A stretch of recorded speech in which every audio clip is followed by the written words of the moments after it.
Buenas noches. Bienvenidos a la Económica.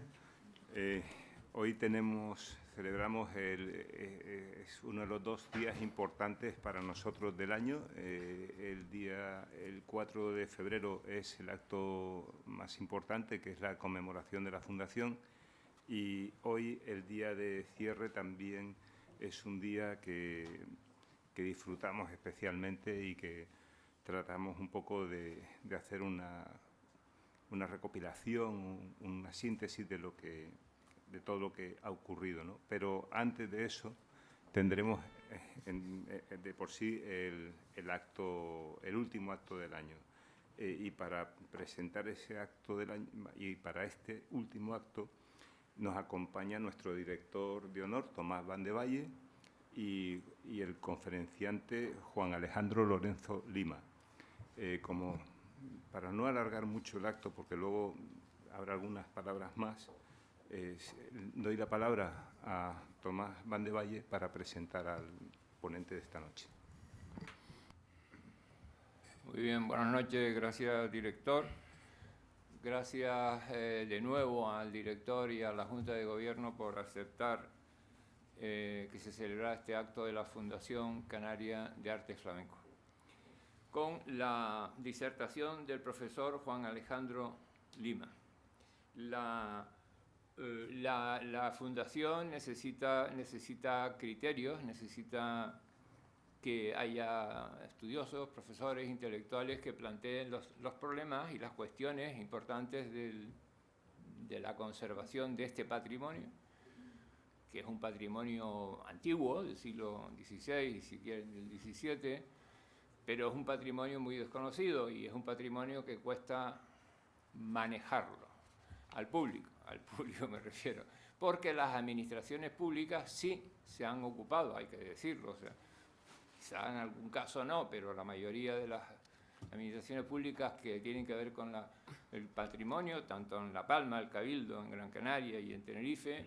En Gran Canaria debo decir que hay 3 estupendas imágenes flamencas en un sitio que se llama, en un pequeño caserío llamado Era de Mota, municipio de Valsequillo.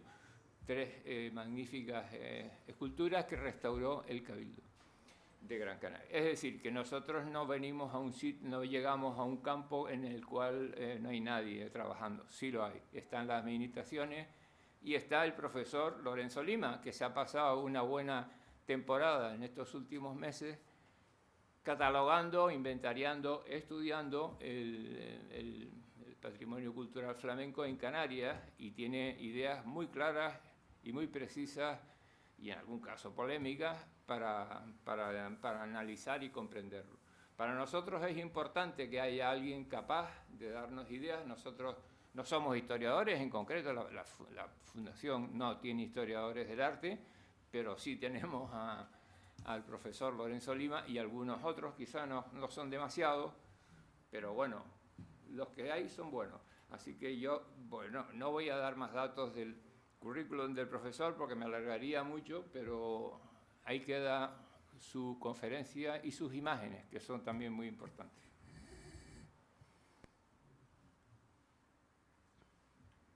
Pues, si quiere empezar, nosotros nos vamos a... Vale, perfecto.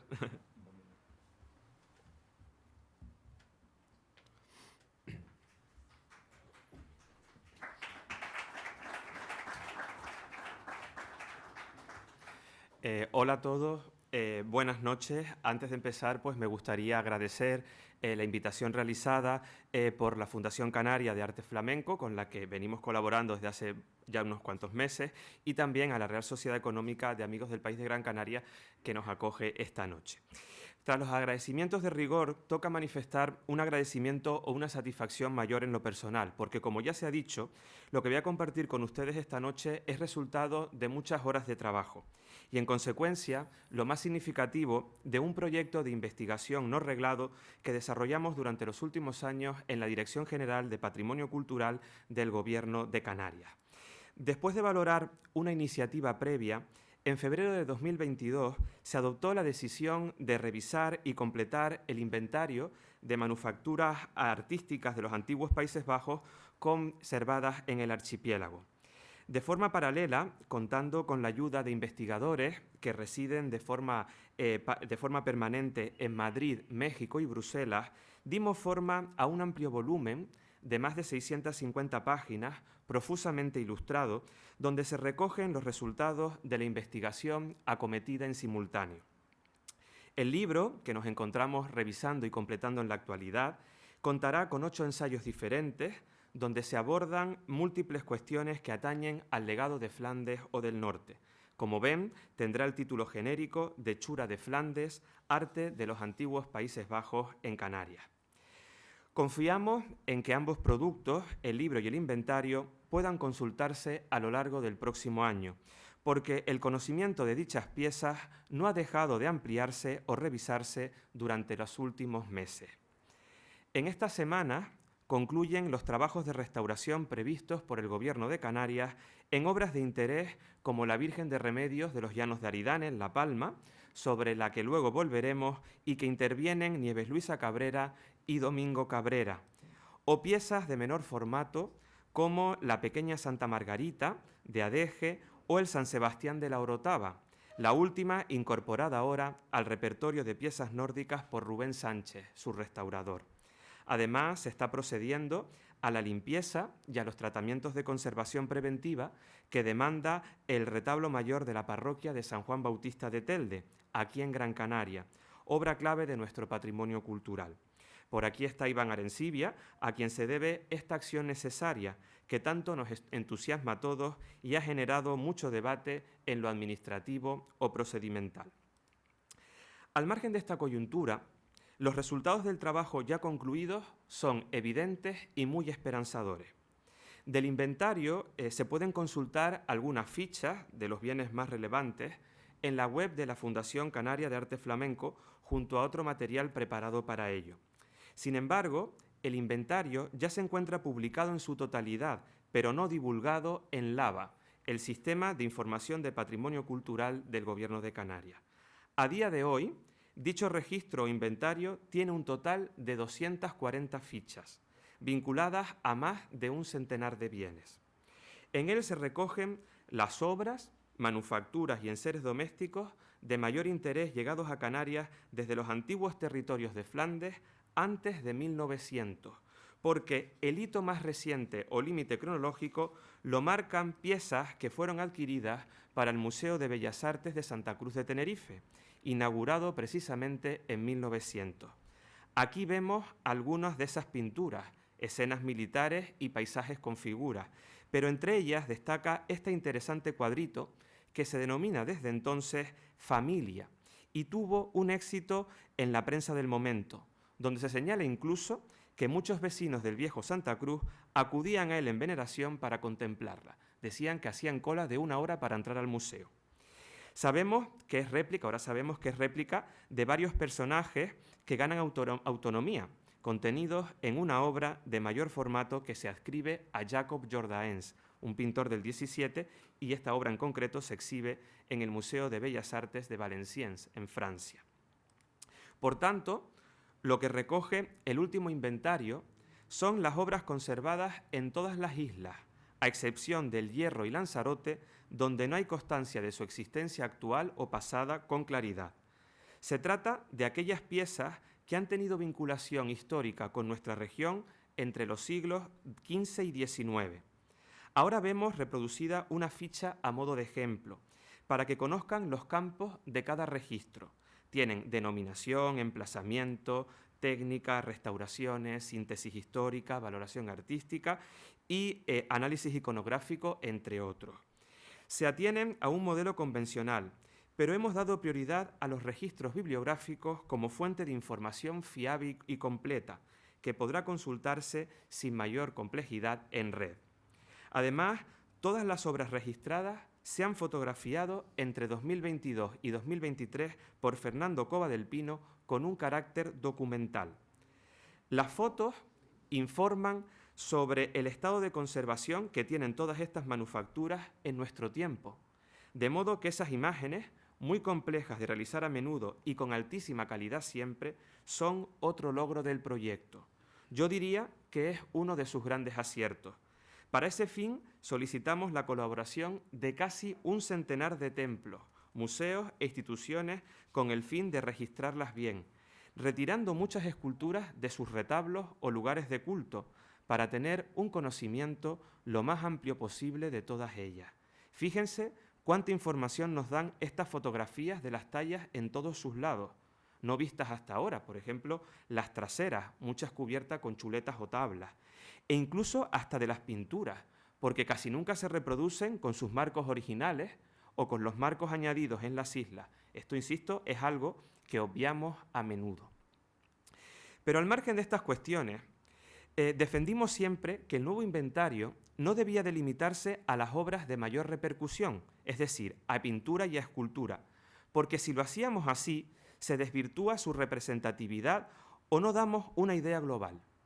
Por primera vez, este tipo de inventarios específicos de carácter monográfico dan cabida a bienes tan diversos como piezas de bronce o fundición de metal, lápidas de piedra negra o parduzca, alhajas de plata, mobiliario, objetos de uso personal y en seres domésticos, azulejos y tapices.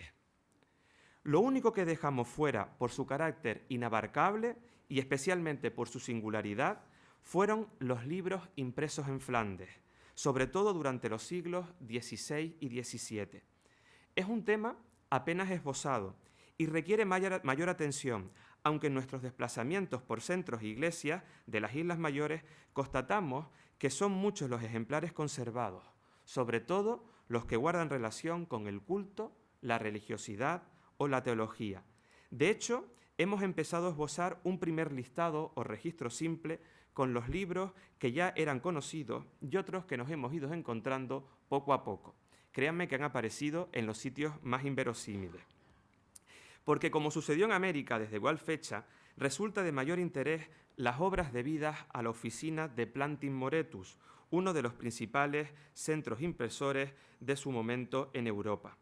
No olvidemos que gran parte de los primeros libros o impresos en papel que llegaron a Canarias contaban con este origen nórdico, aunque también hay noticias y se conservan ejemplares producidos en centros impresores bollantes de París o Venecia, por citar solo los más destacados. Vemos ahora esta importante Biblia de París, que ha pasado muy desapercibida. Fue editada en 1590, no se conservan muchos ejemplares en nuestro país y se conserva, estaba olvidada, en la parroquia de San Marcos de Icod de los Vinos.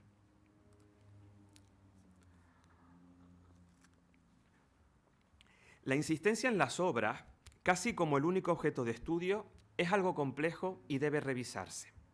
A menudo le damos más importancia de la que en realidad tuvieron, porque a día de hoy se revelan como un testimonio material, casi el único, podríamos decir, para aproximarnos al legado de Flandes en el archipiélago. Si lo hacemos así, como podría esperarse por tradición, estaríamos cayendo con toda probabilidad en un error inconsciente. Las obras de arte no son el fin de todo ni el único espejo donde debemos mirar para comprender este fenómeno cultural, ya que, analizándolo con perspectiva, se convierten en un campo de trabajo más, no el único. A la hora de investigar sobre un tema tan complejo, debemos revisar todo tipo de fuentes y sacar de ellas conclusiones cada vez más claras. Estamos convencidos de que el verdadero influjo de Flandes en nuestro entorno trasciende a las manufacturas de diverso origen llegadas desde el norte.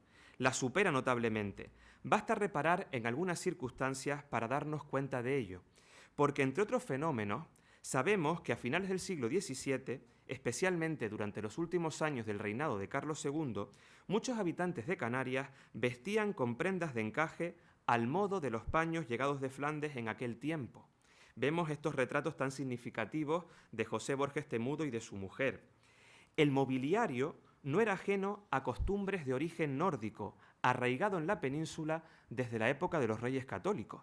Vemos un estrado recreado en el Museo Cayetano Gómez Felipe, en La Laguna, que incluye un armario y un espejo de Holanda. La costumbre de los azulejos holandeses, al modo de Delft o de Ámsterdam, arraigó también en el tránsito de los siglos XVII y XVIII. Son muchos los que se conservan y los vemos incorporados en escaleras de viviendas, decorando techumbres e incluso frontales de altar como este de la ermita de San Isidro en Teror. Y como les decía antes, el mundo ya señalado del libro y de las ediciones impresas potenció un trueque alternativo que adquiría autonomía por el comercio del norte, casi a manera de un monopolio.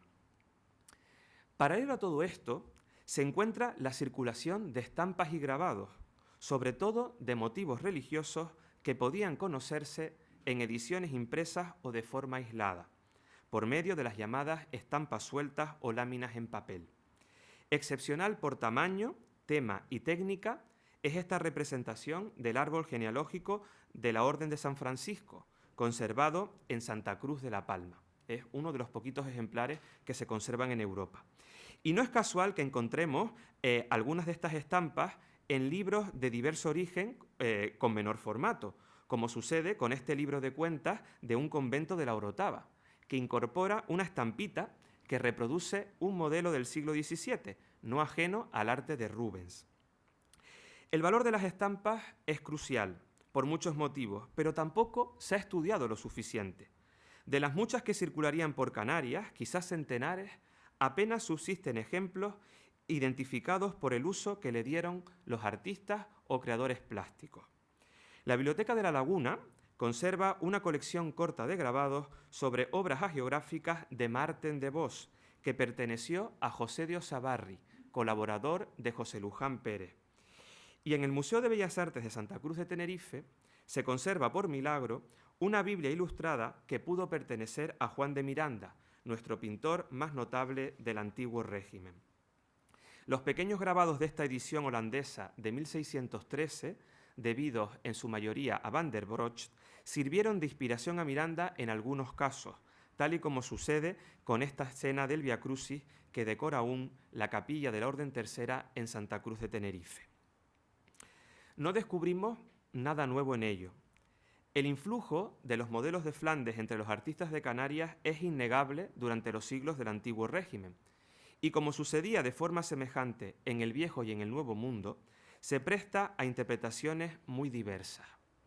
No voy a profundizar en este tema porque sería motivo de otra conferencia, pero si reparamos en algunos ejemplos, queda claro que nuestros creadores copiaron de forma fiel esos modelos en múltiples ocasiones. Veamos tan solo una pintura de Gaspar de Quevedo, una Piedad que copia claramente una estampa con modelo de Van Dyck, otra de Cristóbal Hernández de Quintana, donde se replican una solución debida a Lucas Bosterman, y un ejemplo más de Miranda, este apostolado que copia Goltzius, para hacernos una idea genérica de todo ello.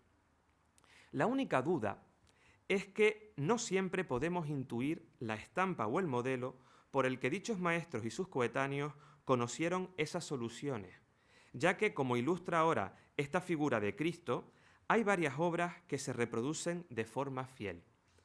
¿Cuál copia cuál? O mejor dicho, ¿cómo llegó el modelo a Canarias? ¿A través de una estampa? Y si no es así, ¿cuál es la obra original que generó estas reproducciones luego? Observemos, por ejemplo, el prototipo original de Cristo o Salvador Mundi debido a Hendrik Goltzius, un grabador que trabaja en el tránsito del siglo XVI y XVII. Esa es la estampa, pero vemos su reproducción en un cuadro sin datar ni catalogar bien que conserva la parroquia de Gáldar como parte de un apostolado ahora incompleto. Fíjense que es igual a un cuadrito pequeño arriba en el Museo de Santa Clara en La Laguna, y también es semejante a la figura de Cristo abajo que integra el tardío apostolado de Miranda, que ya pertenece a la Casa de Colón. Esta repetición no es casual y deja entrever que los modelos flamencos eran valorados y reconocidos con facilidad en Canarias ya desde el siglo XVII. A modo de ejemplo, solo he traído uno, fíjense en esta partición de bienes de la familia Escobar Pereira producida en La Palma en 1673, donde se alude directamente a un cuadro de San Pedro in Vinculis, copia de Rubens. Es claro. Y en ese sentido, tampoco debe olvidarse la dote de Ángela Alarcón y Balboa, una vecina de Las Palmas, que al tiempo de casar en 1670, en su dote se citan 12 cuadros de la Virgen, pintura de Rubens de Roma, aunque la interpretación de ese documento ha llevado a sobrevalorarlos y motivó diversas investigaciones para su búsqueda en Gran Canaria, ¿no? Búsquedas infructuosas porque las pinturas no han aparecido. Lo que sí queda claro, en cambio, es que modelos de Rubens y de Van Dyck, entre otros, fueron conocidos en las islas desde ese tiempo, y de ello, no de copias realizadas aquí, dan testimonio obras inéditas que ahora damos a conocer y copian literalmente soluciones suyas. Son ahora toda una novedad.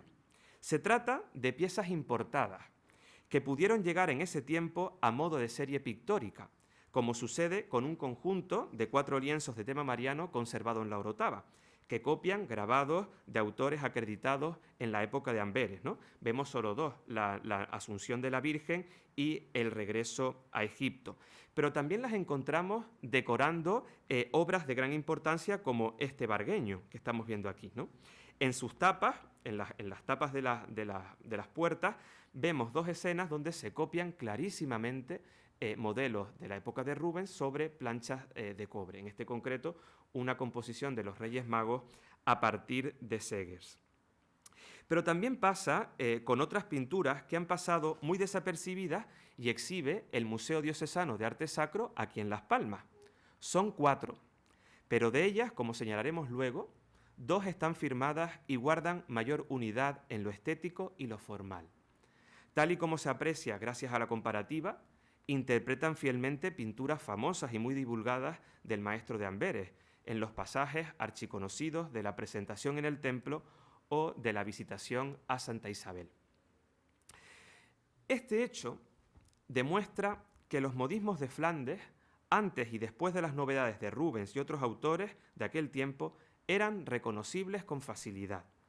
Quienes supieran mínimamente de pintura o de los estilos eran capaces de advertir los modelos del norte y en esa cualidad, que no dudamos en reivindicar ahora, se localiza un rasgo fundamental del influjo nórdico. Lo curioso para Canarias es que esas formas recurrentes, sobre todo a partir del lenguaje tan sugestivo de Rubens, no pasó de moda con facilidad. De hecho, los modelos de carácter envolvente, con acusadas luces o de volumétricos rotundos, de volúmenes rotundos, siguieron en vigor hasta siglos después. Veamos otro ejemplo para hacernos una idea clara de ello. En la iglesia de San Francisco, aquí en Las Palmas, se conserva esta pintura que recrea el pasaje de la negación de San Pedro. De su origen no sabemos nada, pero ya a finales del siglo XVII colgaba allí.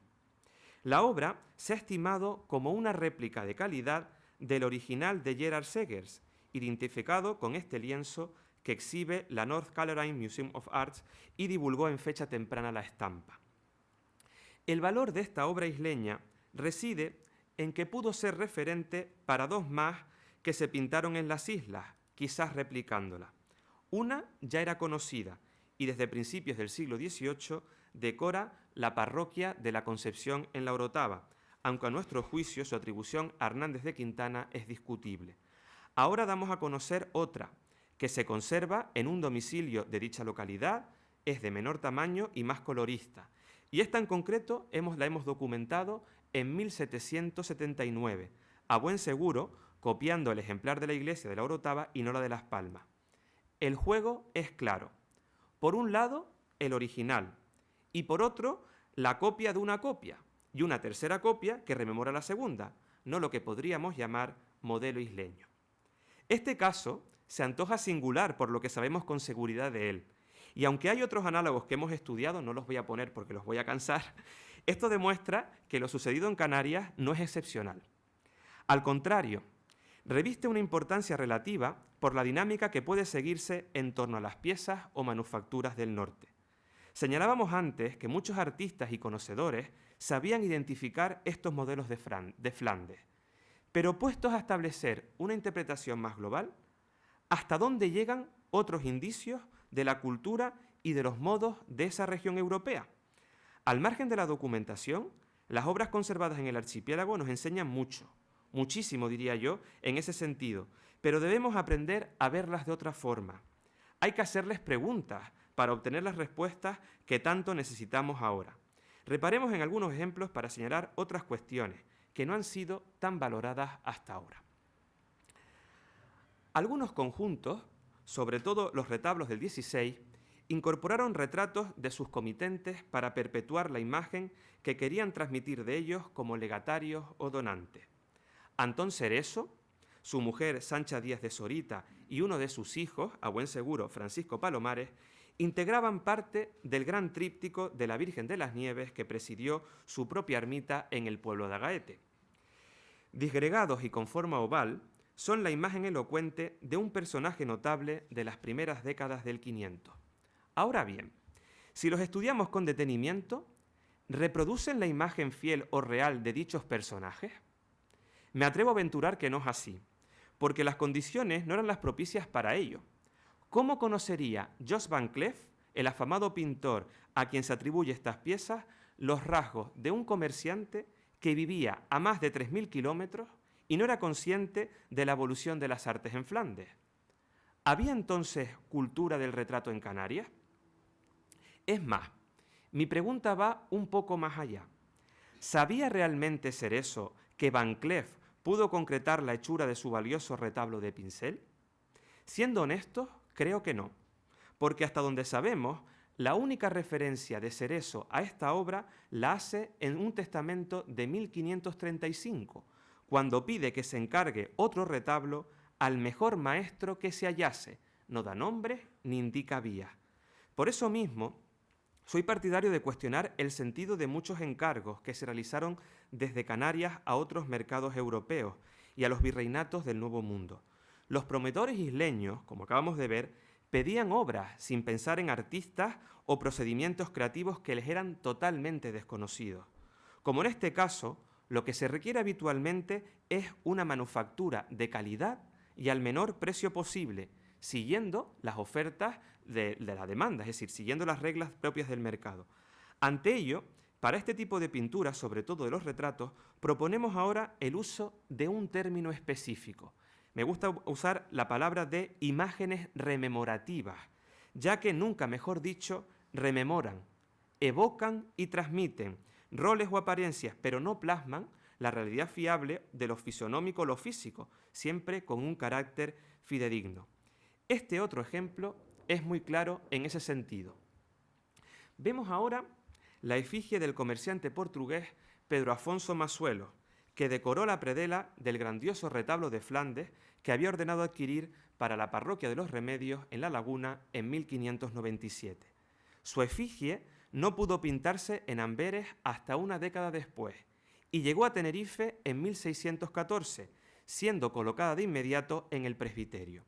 Ahora bien, ¿de qué modo conocería un maestro como Hendrik van Balen o sus discípulos, los posibles autores de esta pintura, los rasgos de un comerciante secundario de Tenerife, portugués, que además había fallecido 15 años antes?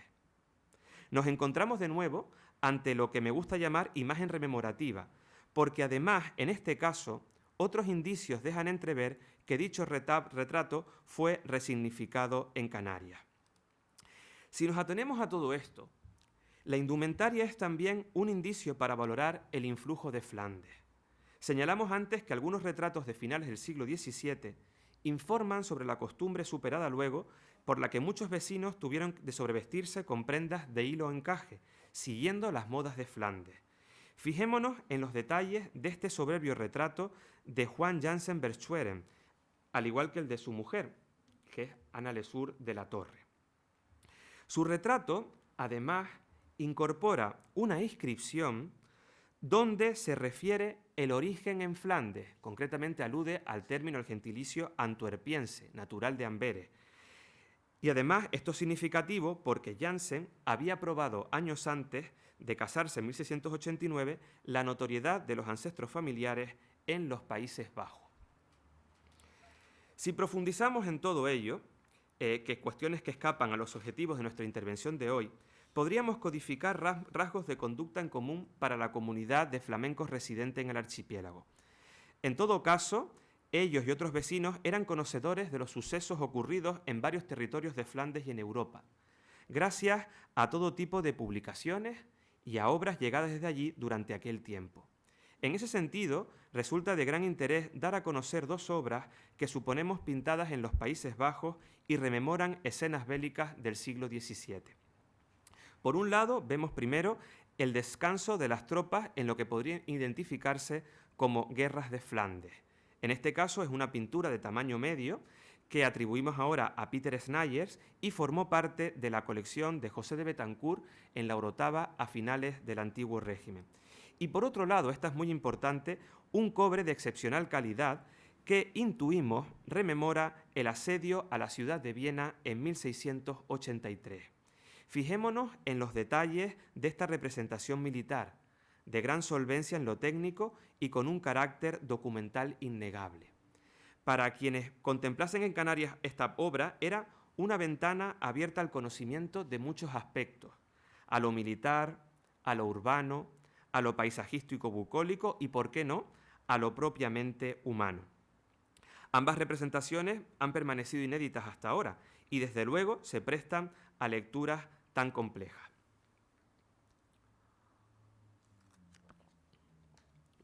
Cualquier lectura o interpretación que se haga, sea cual sea su fin, no debe eludir la obra de arte, ya lo sabemos. Reivindicamos una vez más que es el centro de todo como testimonio de época, pero no al revés. La manufactura artística nos lleva a una realidad distinta, que debe interpretarse en un escenario doble, el local, donde las obras se siguen conservando, y el nórdico, que remite a los lugares de creación. Esta manera de entender nuestro patrimonio flamenco, que ahora reclamamos y hemos aplicado a la publicación y al inventario, pretende estudiar las piezas más allá de lo formal, es decir, de su estilo y de su iconografía. Hemos defendido siempre que el patrimonio isleño, y en concreto este de Flandes, sufre un problema de análisis e interpretación en ese sentido. Por ello, el resto de la intervención me gustaría dedicarlo a reflexionar brevemente sobre tres ideas que fundamentan lo señalado hasta ahora: espacio, tiempo y materia. Con este hecho quiero fomentar el debate y dar la vuelta al planteamiento, porque, como señalaba antes, los estudios de arte flamenco se han realizado siempre con un afán comparativo, que ponía su punto de mira en Flandes, no tanto en nuestra realidad cotidiana y próxima.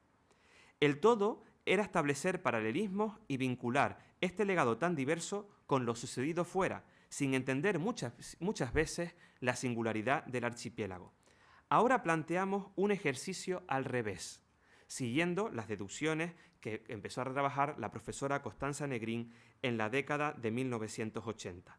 Lo que se trata es de reescribir esta otra parte que ha quedado al margen y, sobre todo, valorar el arte de Flandes conservado en Canarias en, para y desde Canarias, no con nacionalismos restrictivos, pero sí con una medida acorde al objeto de estudio.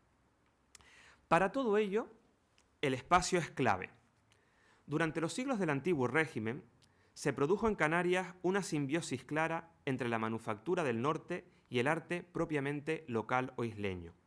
El abundante número de piezas que llegó durante el siglo XVI, sobre todo esculturas y pinturas, no quedó al margen de los creadores locales del Antiguo Régimen. Es más, aquí se dio más que en otros territorios de nuestro país una asimilación de sus presupuestos estéticos que no ha perdido vigencia en lo piadoso ni originalidad en lo estético. Si no fuera así, sería incomprensible que el gran retablo de San Juan Bautista de Telde, adquirido por el rico hacendado y mayordomo Cristóbal García del Castillo, fuera embutido en un grandioso retablo a mediados del siglo XVIII, hecho que, por otra parte, ha garantizado su preservación hasta nuestros días. En ese sentido, La Palma ofrece los ejemplos más representativos. Dicha isla es en gran medida un mundo en sí mismo, que permitió el desarrollo de fenómenos propios, no repetidos en otro lugar. En ello se encuentra un rasgo identitario del legado de Flandes, como han señalado ya algunos investigadores. Al encontrarse en uso todavía, muchas imágenes, sobre todo esculturas, no han perdido vigencia devocional, y ello ha permitido que generación tras generación durante casi más de 5 siglos, muchos fieles hayan encontrado en las formas de dichas efigies un signo de piedad popular y de arraigo al territorio. Otra cosa es que esas obras no presenten el aspecto primitivo. El paso del tiempo ha motivado en muchos casos arreglos y cambios, hasta el punto de que a día de hoy, salvo contadas excepciones, es muy difícil estudiar una obra que muestre lo que podríamos llamar apariencia del siglo XVI. La piedad popular las ha manipulado y adaptado a los tiempos, formas y prácticas muy diferentes. Veamos un ejemplo. Esta que vemos es la Virgen de los Remedios, que fue la primera vecina del pueblo de los Llanos de Aridane y preside su parroquia desde la década de 1520. Es un caso singular, irrepetible, diría yo. Si analizamos la obra en su aspecto actual, que está siendo intervenida con un criterio científico, surge inmediatamente la pregunta: ¿hasta qué punto sigue siendo una obra flamenca o al menos una pieza de naturaleza nórdica? La restauración ha brindado mucha información sobre ella, que se va a publicar en breve, y demuestra que antes de que fuera restofada por Bernardo Manuel de Silva en 1705, ya se había intervenido e incluso modificado. De hecho, para poder procesionarla, su parte trasera, como ven, se cubrió con una chuleta o una tabla y tuvo desde fecha temprana aditamentos textiles, mantos, joyas y alhajas de plata, lo que da una idea de su éxito devocional. Ese mundo paralelo, la intrahistoria de cada una de estas obras, es un campo de investigación apasionante. Es como la pequeña pieza de un puzzle que no se ha armado o completado aún. Solo cuando se comprende o se valora bien ese aporte particular, llega a entenderse que la Virgen de los Remedios se presentara a los fieles de esta forma, que ilustra una vieja fotografía, con lo que podríamos llamar atrezzo barroco. Repito, ¿dónde queda ahora lo flamenco? La duda es mayor al saber que el mismo Bernardo Manuel de Silva, el mejor maestro de La Palma, fallecido en 1721, renovó la policromía y los estofes de muchas obras flamencas del siglo XVI y que en ellas encontró una inspiración inagotable. No somos conscientes de ello, pero basta analizar algunos detalles de esta majestuosa imagen, rebosante de elegancia y quietud, para comprender hasta qué punto sus formas y las de otras piezas le influyeron. Vemos la Virgen del Rosario de la parroquia de San Andrés, a su derecha, que copia claramente a la de la izquierda, la Virgen del Rosario del cercano pueblo de Barlovento. Pensemos que hasta la década de 1990, muchas esculturas de Bernardo Manuel de Silva pasaron como importaciones del norte. Pero es que el asunto es más complejo. La geografía o el espacio tampoco entienden de fronteras actuales, y visto con perspectiva, queda claro que desde Canarias se recurrió a diversos mercados con frecuencia entre los siglos XV y XVII, al calor siempre de la coyuntura comercial y mercantil. Primero fue Brujas, luego Amberes y finalmente Ámsterdam, aunque también se importaron obras con frecuencia desde Malinas o Bruselas. En clave isleña, la geografía del arte nórdico también resulta clara y no es casual que el emplazamiento de muchas obras guarde relación con los ciclos productivos primero del azúcar. En Gran Canaria, por ejemplo, es claro. Las principales localidades donde subsiste el arte del norte está vinculado con los ingenios de Agaete, con la familia de Antón Cerezo y Telde, gracias al monopolio de Cristóbal García del Castillo, entre otros.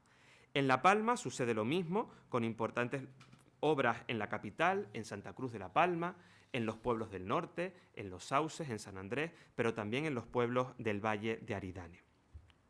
Y es que además la revalorización de los espacios es clave muchas veces y a ello tampoco prestamos la atención debida. Muchas obras son estudiadas como entes aislados, sin el contexto que les dio sentido muchas veces desde el siglo XVI. Es cierto que muy pocas obras, ninguna me atrevería a decir, se conserva en su espacio primitivo o con algunos elementos que nos permitan intuir en el modo en el que fueron conocidas inicialmente. El paso del tiempo nos ha quitado esta información tan privilegiada, ya que, por ejemplo, del retablo de Telde no conocemos ni hay noticias de sus puertas a partir de la segunda mitad del siglo XVIII. Imaginemos el espectáculo que era contemplar su apertura para el momento de los oficios y lo atractivo que pudieron ser sus relieves, llenos de detalles y motivos en oro para la contemplación de los fieles. Lo mismo sucede con los grandes retablos de pincel, porque a pesar de los esfuerzos realizados, no sabemos a ciencia cierta cómo se componía el grandioso retablo que la familia Santa Cruz adquirió para el convento dominico de Santa Cruz de la Palma después del ataque pirático de 1553. Hoy nos deleitamos con sus tablas atribuidas con fundamento a Pierre Porbus, pintor radicado en Brujas, pero hemos perdido todo lo relativo a su percepción primera. ¿Cómo se colocaban? ¿Dónde estaba el altar? ¿Cuál iba al lado de la otra? ¿Cuál presidía? ¿Faltan más tablas? No lo sabemos. Y esto también sucede con el famoso retablo de las Nieves de Agaete.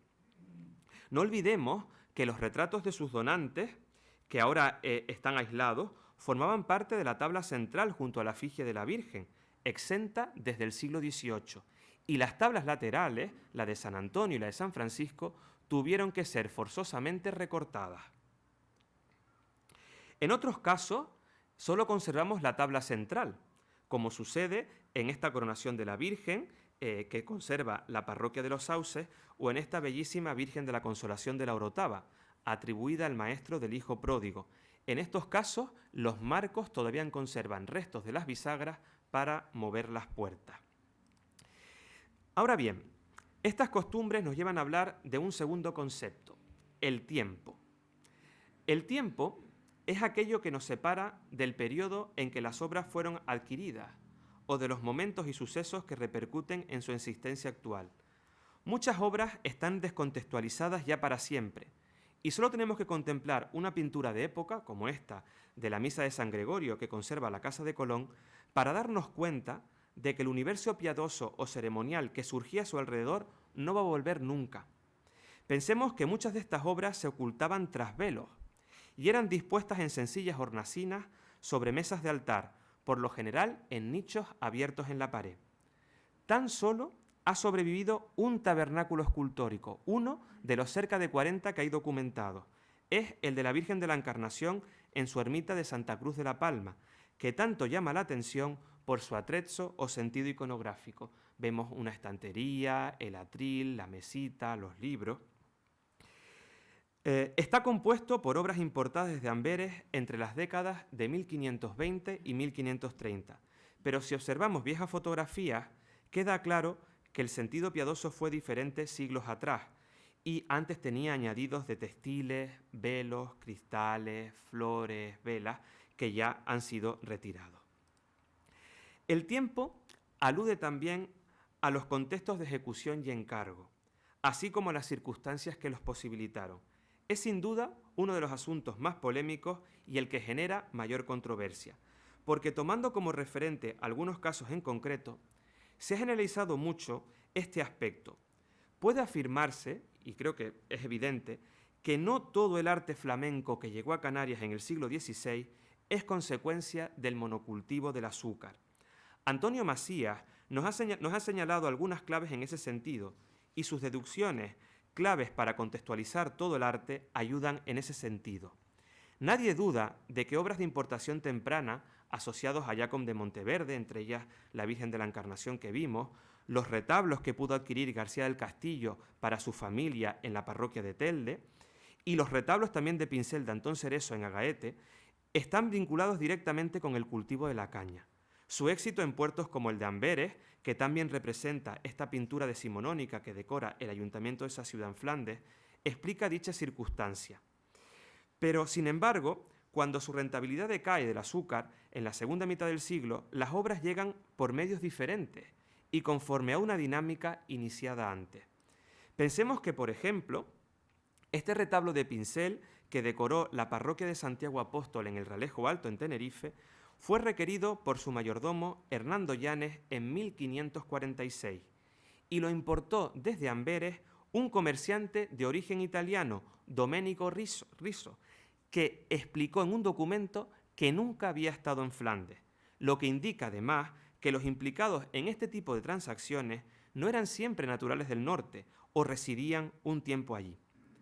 Cuando revisamos la bibliografía y acudimos a documentación primaria, afloran estos desajustes historiográficos, algo genéricos e imprecisos casi siempre.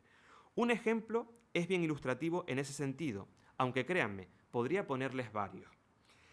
La mayor obra de arte flamenco importada hasta Canarias en todos los tiempos, el retablo de Masuelos o de la parroquia de los Remedios, rompe esta dinámica.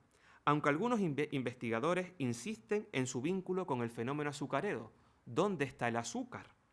Fue adquirido con las limosnas que en 1597 dejó un comerciante portugués, el antes citado Pedro Afonso Masuelos, en forma de pipas de vino que guardaba en su casa.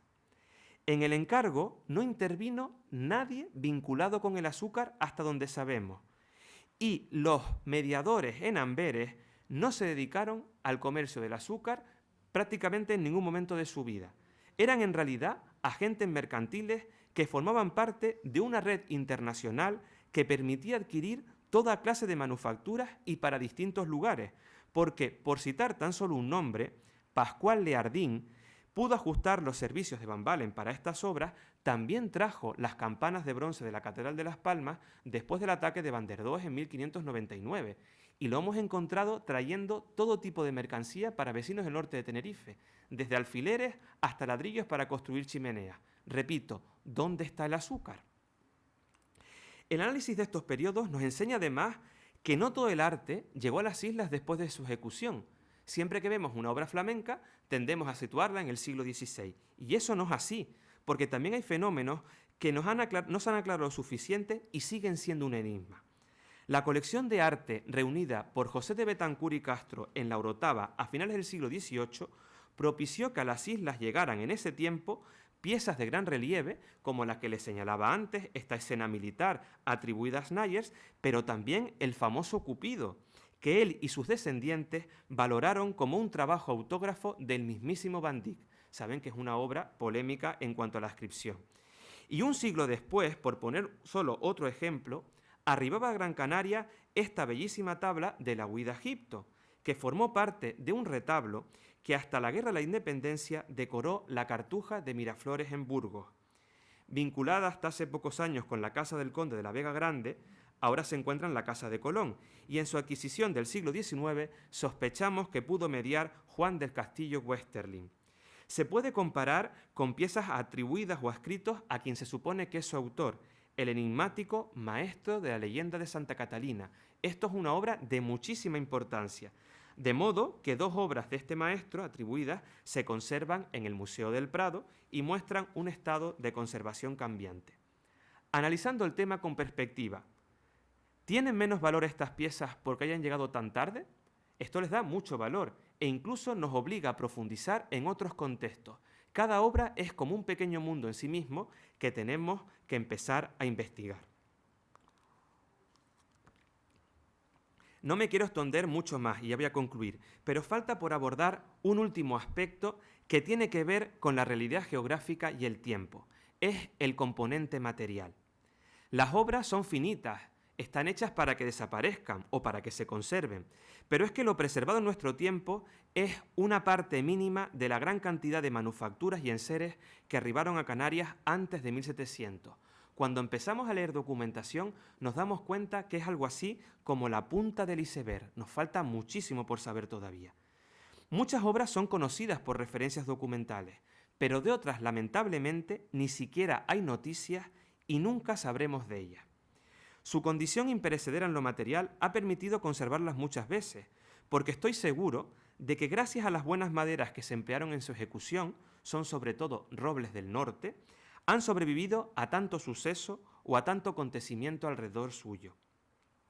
Pensemos que no se conserva ni uno de los muchos tapices o cuadros simples sin bastidor que decoraron templos y domicilios durante el siglo XVI. En el Santuario de La Palma, de la Virgen de las Nieves de La Palma, en 1590 habían 12, no se conserva ninguno.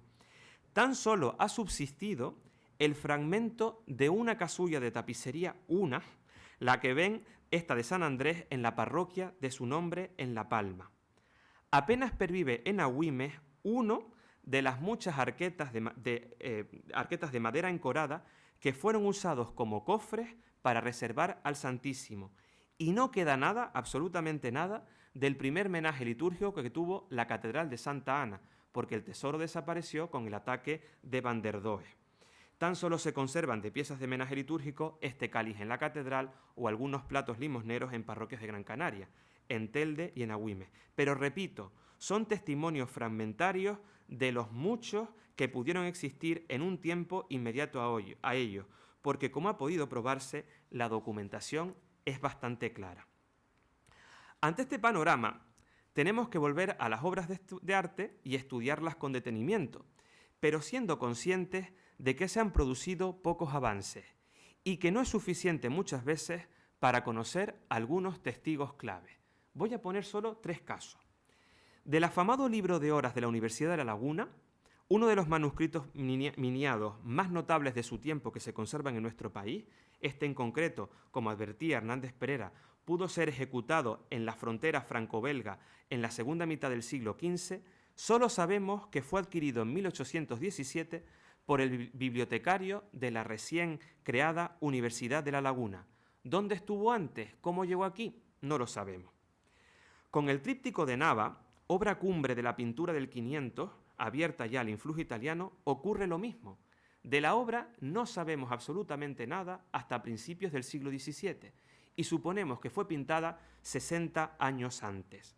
Gracias a las deducciones de Costanza Negrín, podríamos intuir que el encargado de adquirir esta obra fue Tomás Grimón, quien acompañó a Felipe II en su viaje a los Países Bajos cuando era príncipe en 1549. Pero el caso más paradójico es este.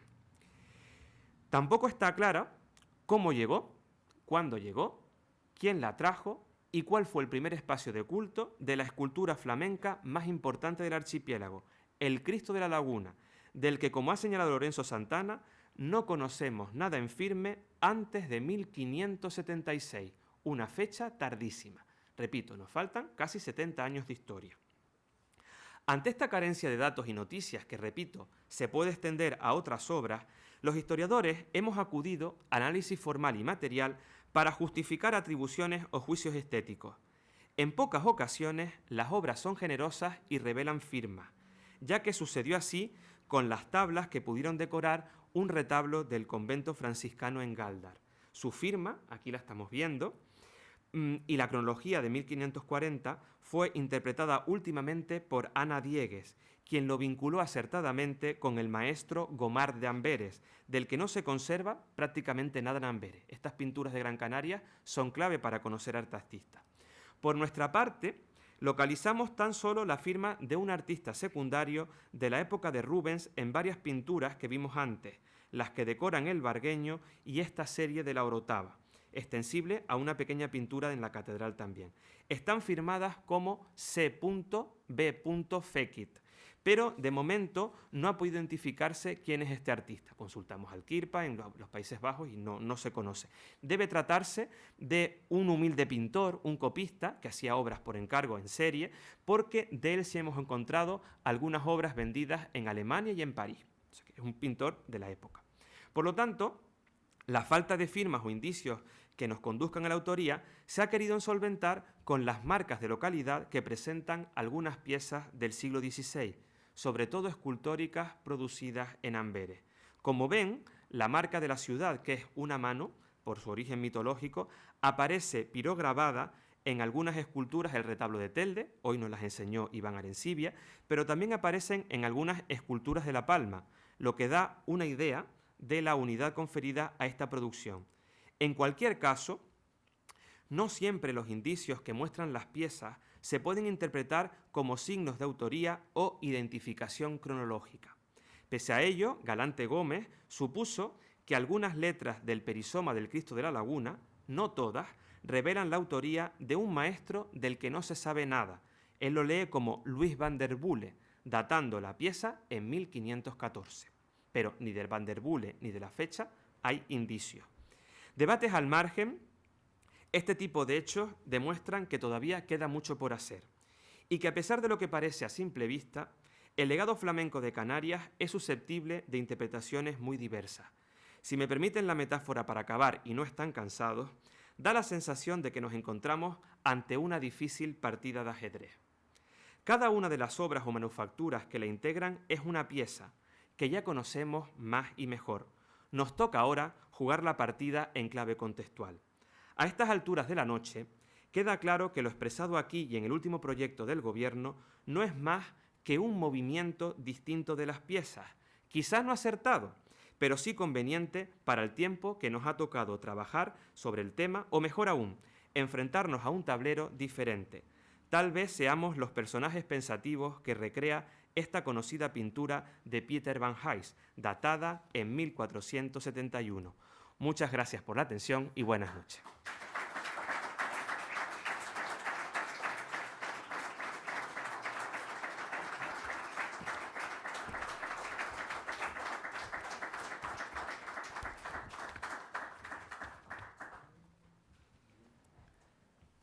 Me siento, me quedo aquí. Me quedo aquí. Muchas gracias, Juan Alejandro Lorenzo Lima, por este nuevo acercamiento a la Fundación del Arte Flamenco. Vamos a continuar. Va a haber más espacio para el arte flamenco en esta sala, por lo que vamos... en lo que nos vamos acercando cada día, pues encontramos nuevos espacios y sobre todo sabemos como que de otros tantos aspectos que nos rodean a nuestra historia y al arte, a la vida en Canarias, que está todo muy cerca, pero está todo muy desconocido. Seguiremos en esta línea.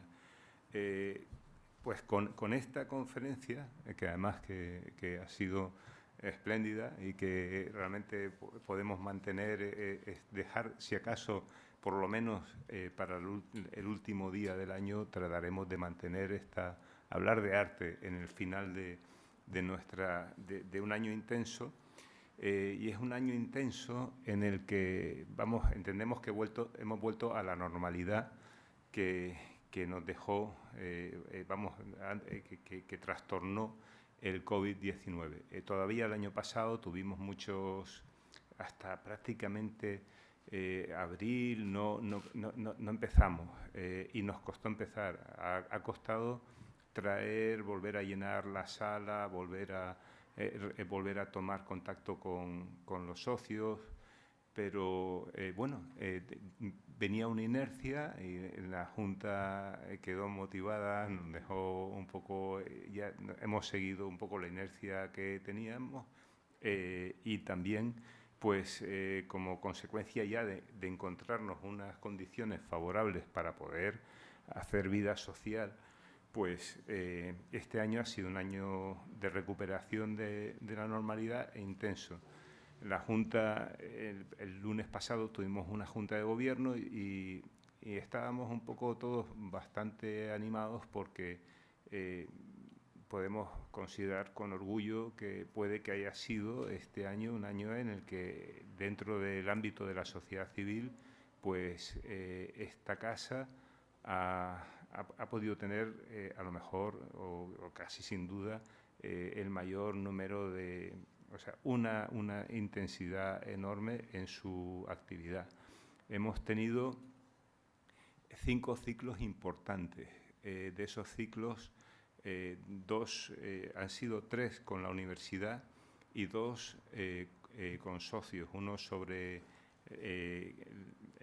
Canarias en el contexto de la antigüedad tardía, otro fue sobre cómo gobernar Canarias y el último, que cerramos a principios de la semana pasada, un ciclo sobre Nicolás María Rubió y Tudurí, el legado de un arquitecto, paisajista, urbanista y escritor, del que estamos muy satisfechos porque también cerrábamos una etapa abierta en el último mandato de Tomás Pandevalle, que teníamos un seminario de jardinería y paisaje. Ha sido 8 sesiones con probablemente las mejores tesis doctorales sobre Rubió y Tudurí.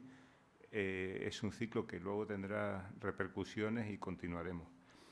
Y luego también hemos vuelto y se ha celebrado este año el 10º encuentro de genealogía de Gran Canaria, que no tiene otro lugar de acogida y cada día va a continuar y estamos muy, muy satisfechos. Y también ha sido muy interesante y eso nos produce una gran satisfacción, que ha habido una gran participación y apoyo social. Ha habido 2 ciclos, el de 4 países, 4 miradas, y el de la democracia española en crisis, 4 enfoques, que pues, se ha levantado por el apoyo del socio Óscar Bermejo. Y hoy tenemos aquí a otro socio, a Pedro Sosa, que vino a esta casa y organizó unas jornadas sobre las nuevas transferencias en costas, y son los socios los que han movido algunas otras actos. Y hemos mantenido pues, una colaboración con el Gobierno de Canarias, ya por nuestra cuenta, con la promoción y protección del patrimonio cultural mediante el voluntariado, que ha estado nuestro socio y directivo Bartolomé Domínguez del Río empujando. Hemos tratado también por otro socio las jornadas de la discapacidad y dependencia en Canarias con la ONCE por nuestro socio Rafael de Clos. Y Alfonso de la O. González, socio, nos ofreció una conferencia sobre los aspectos navales de Mendizábal. Santiago de Luxán, directivo, pues ha promovido 2 actos importantes: la conferencia de la monarquía hispánica vista desde España por José Antonio Escudero de la Real Academia de la Historia y presidente de honor de la de Jurisprudencia y Legislación de España, y una tertulia sobre el Centro Histórico de Santiago para conocer un poco qué podíamos hacer, dada la experiencia de Santiago aquí, ante problemas importantes. Y ese día, pues, el ingeniero Alfonso Pinedo pues expuso un poco la síntesis de su tesis doctoral sobre el ruido, que es un tema muy social. Luego, otros aspectos que son importantes para nosotros y que seguimos trabajando ha sido el Observatorio del Transporte Aéreo. Aquí se presentó el Stratoport for Hubs de Fuerteventura, que dentro de unos meses, estamos viendo muchas publicaciones en los medios sobre satélites, sobre pues lanzamientos. Hay un poco como de expectación, pero donde se está materializando es en Fuerteventura. El año que viene prácticamente estará ya preparado todo esto, y se presentó aquí, y aquí en esta casa pues se anunció a toda la sociedad pues que la empresa francesa Thales se ha firmado con este consorcio en Fuerteventura, del que el ingeniero director pues es también miembro del observatorio. Dentro del observatorio pues hicimos un análisis de qué pasa en las jornadas sobre el aeropuerto de Gran Canaria, que lleva 22 años parado, pues el plan de director del aeropuerto, y es un tema que es recurrente y que vamos a continuar, y el observatorio ha estado permanentemente de una forma u otra, tanto en reuniones con dirigentes políticos como en artículos, trasladando a la opinión la preocupación importante de que vamos a insistir, no existe a día de hoy una sola persona en Canarias, en la función pública canaria, del Gobierno de Canarias, dedicada a ver qué pasa con este fenómeno. Vamos, desde el punto de vista del observatorio y de la propia económica, sociedad económica, amigos del país, esto no puede ser. Y están viendo pues que hay millones de pasajeros, y el modo aéreo sigue siendo como un espacio. En las últimas conversaciones nuestras, un espacio tabú. No entra la sociedad ahí, no hay una fiscalización, lo están haciendo bien o mal, pero lo que sí nos consta es que llevan 22 años parados en el plan director, que es de tener una serie de expectativas de desarrollo económico que pueden ser buenas para Gran Canaria y para el conjunto de la comunidad. Y también, fruto de esos trabajos del observatorio, pues apareció el primer libro editado, que no editamos nosotros, pero sí apoyamos nosotros, sobre historias e ideas en torno al proyecto de línea aérea de Luis Van de Valle, y que ha escrito el coordinador del foro, ingeniero aeronáutico Sebastián Pérez González y también directivo nuestro. Y después, y dentro de esta recuperación de la normalidad, pues también estamos muy satisfechos porque hemos editado 4 libros, además de la colaboración con el de Tomás Luis Van de Valle, que es, del imperio a nación colonial, el sistema atlántico del tabaco, de Santiago de Luxán Meléndez, tesis doctorales, la hermandad prerrafaelita y el mercado del arte, los instrumentos de cuerda frotada y de viento de la capilla de música de la Catedral de Canarias en el antiguo régimen. El primero es de Seila de Jesús San Juan Naranjo y este es de Mónica Chirino Landrot, y la Junta de Calificación, Valoración y Exportación de Bienes del Patrimonio Histórico Español de Ángel Yenisei Ruiz Santana. Estos son publicaciones que han llegado ahora en el último trimestre y que iremos presentando en los primeros a lo largo del próximo año.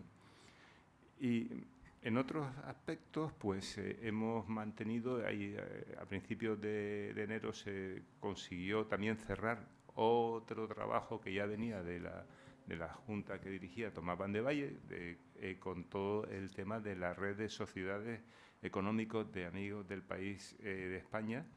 Este año ya firmamos un acuerdo, se organizó una tribuna Carlos III que periódicamente va rotando ponentes de cada económica, ofrece un ponente y se retransmite por streaming y sigue funcionando, pero sobre todo tuvimos el congreso siguiente al congreso que se celebró aquí y ha sido un congreso muy sólido, que se consolida esa colaboración y que también nos ha permitido consolidar una buena noticia, por lo menos para las económicas en Canarias, que es que la económica de La Palma, que venía de pasar, si nosotros, que siendo una económica con una inercia importante, acusamos lo que fue el COVID, en La Palma muchísimo más. Probablemente a la vuelta de las Navidades, principios de año, habrá ya buenas noticias en el sentido de una consolidación de la recuperación de La Palma, con la que participó junto con la Económica de Tenerife en este congreso, y siempre que puedo, pues un poco llamo la atención que dentro del conjunto de las económicas que funcionan, que se mantienen en España, que perduran, pues las de Canarias son de las más pujantes, son siempre pues un poco llevan iniciativas y eso es una cuestión que empezó así y continúa así. Hemos tenido y seguimos, porque eso fue un propósito de la Junta de Gobierno cuando pues un poco se produjo el relevo pues hace 1 año y medio, de tratar de renovar, de dar un poco de robustecer la sociedad, porque es necesario, y también un poco por seguir siempre estamos en un esfuerzo de actualización, pues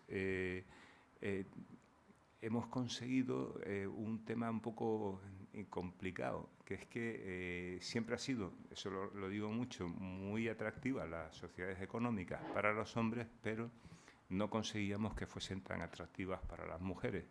Este año ya hemos llegado a doblar el número de socias. Parece que algo vamos empezando a hacer para que pues se vayan incorporando, porque es importante que se produzca esa incorporación, porque ahora la situación no es la que debería ser, ¿no? Y luego ya casi terminamos el año con una buena noticia, también que entra dentro de la medular de las económicas. O sea, es esencial que independientemente de todos los actos culturales y de la atención que demos a la sociedad, pero tenemos un poco como ya muchas otras instituciones ocupan espacios que en su día ocuparon las económicas, y es lo mejor que puede pasar. Y hemos identificado un espacio que no está abierto y como consecuencia del ciclo Cómo gobernar Canarias ha salido una iniciativa que la llevamos a Junta el lunes y hoy ha llegado ya al Cabildo de Gran Canaria para crear un centro de referencia para la administración intermedia. Tiene un nombre demasiado administrativo, quizás lo cambiemos, ¿no? Pero vamos, la administración intermedia, hablando claro, son los cabildos. De la lectura que se hizo en ese ciclo de Cómo gobernar Canarias, la conclusión es que, entre otros aspectos, pues que no funcionó el sistema de la Diputación provincial, no funcionó la provincia, pero sin embargo la figura del Cabildo Insular funcionó desde el primer día y es una figura que luego se ha trasladado a los consejos insulares de Baleares y es una figura administrativa que puede dar todavía mucho de sí de cara a todo lo que son las diputaciones provinciales. La idea de crear el centro de referencia para la administración intermedia, pues un poco es para hacer trabajos, para hacer estudios, para ver cómo en esa parte, digamos, de éxito de los cabildos insulares, cómo se puede proyectar hacia afuera, hacia otras instituciones, otras administraciones, y cómo también podemos hacer que la propia administración intermedia pues pueda mejorar. Pues hoy salió para el Cabildo esta propuesta. Y vamos a pedirles el apoyo, pero independientemente de que nos den el apoyo o no, eso va a ser una actividad que ha acogido la Junta de Gobierno de la Económica con muchísimo interés. Y me queda dejar muy claro el agradecimiento al Ayuntamiento de Las Palmas de Gran Canaria, al Cabildo de Gran Canaria, al Gobierno de Canarias y hacer una referencia especial este año a la Universidad de Las Palmas de Gran Canaria. 3 de los ciclos han sido en colaboración con la universidad. Teníamos relación con ellos, pero si acaso este año la relación con la universidad de lo que veníamos haciendo últimamente ha sido mucho más intensa. Y además se están acercando. Y de los nuevos socios hay bastantes socios y socias que proceden de la universidad y vamos, es una vía interesantísima y esperamos que siga pues un poco avanzando la colaboración con la universidad, porque ha sido interesantísima este año y con esto pues hago una pequeña síntesis de lo que ha sido este año de recuperación de la normalidad y que esperamos que el año que viene pues poder por lo menos continuar en otros proyectos y mantener un poco ciertas actividades que no vamos a dejar digamos en mucho tiempo y una de ellas será, y vuelvo a insistir, el modo aéreo, que es un tema que hay que tenerlo muy presente porque nos jugamos mucho y no hay suficiente transparencia en eso en nuestra comunidad. Pues sin más, ir agradeciendo pues un poco, sobre todo a la Junta, a los miembros de la Junta de Gobierno, porque han hecho un esfuerzo. Como ustedes saben, nosotros tenemos una estructura muy justa, pero si se ha podido hacer la actividad que se ha podido hacer este año ha sido por el compromiso de nuestros directivos y de Cristina Marín, que es una persona solo, que no sé, cuando se habla de la eficiencia, de cómo esta sociedad ha podido hacer este año más de medio centenar de actos con una estructura tan sencilla, y luego vemos el conjunto de la comunidad, pues yo creo que podemos quedarnos medianamente o bastante satisfechos. Pues nada más, muchas gracias y hasta pronto.